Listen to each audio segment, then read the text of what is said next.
What am I missing in this conversation about financial readiness for asset-based social impact and development? I want to stress that it's okay to be nervous about it. It's okay to be unsure.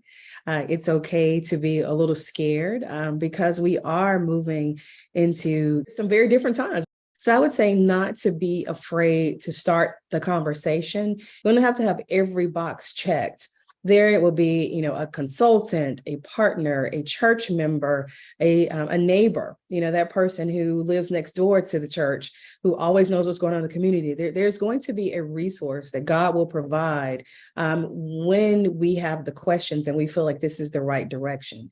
So that's what I think sometimes our congregations are a little bit uneasy, unsteady, afraid to do something different because we're unsure, and that's okay.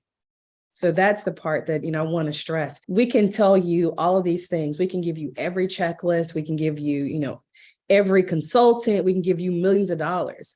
But, each particular congregation leader has to be ready and be okay with not knowing what the outcome is going to be to get started. I think the key really is to be able to spot the issues, know what it is you don't know, and seek out the answer. In addition to that, just to put in a little bit of a plug here, I think the Oikos Institute can be an amazing resource for many of the congregations looking at how to think about these issues, how to approach or engage in the conversations, and then ultimately implement something that makes sense for them, whether it is ultimately leveraging and developing their assets or whether it's about looking for ways to carry out their mission. In a lot of these instances, we're not doing anything that's necessarily new.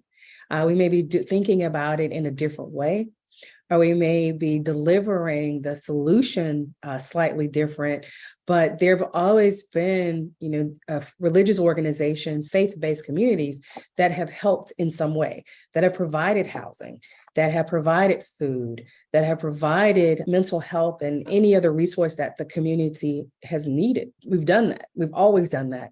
We just have to we'll be fishing differently, be doing it a little bit differently now.